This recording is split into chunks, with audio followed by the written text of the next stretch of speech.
السلام عليكم ورحمة الله تعالى وبركاته، وحياكم الله في هذه النافذة الضئيلة الأولى من خاطر مع أبي عامر. اخترت في البداية أن أبدأ بالشهادة، أن أتحدث في هذه النافذة الصغيرة عن الشهادة، هذا المعنى الأجل الذي يطمح له كل مسلم لما ورد في القرآن والحديث من فضله.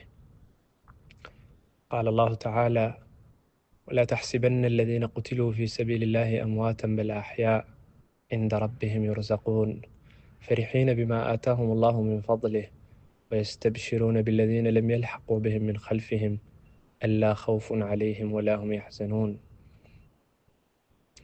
وأنا يعلم الله لا أحب إلي من لقب أبي عامر سوى لقب الشهيد، وإن كان زميلي في السكن يزعم أنني غير صادق في طلب الشهادة في سبيل الله، وإن حضر ذلك كثيرا في دعائي، وكأنه لم يسمع حديث النبي صلى الله عليه وسلم إذ يقول: من طلب الله تعالى الشهادة صادقا بلغه الله تعالى منازل الشهداء وإن مات على فراشه، أو كما قال صلى الله عليه وسلم.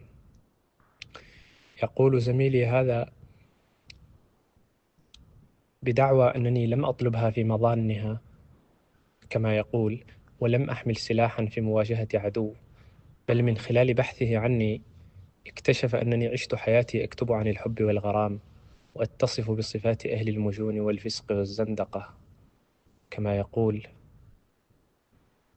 إنني لست سوى زير نساء، وأما أنا فأقول: قتيل حروب أم قتيل نساء، سأكتب عند الله في الشهداء، فلا فرق ما بين القتيلين، إنما هو الحب مثل الحرب جهد بلائي.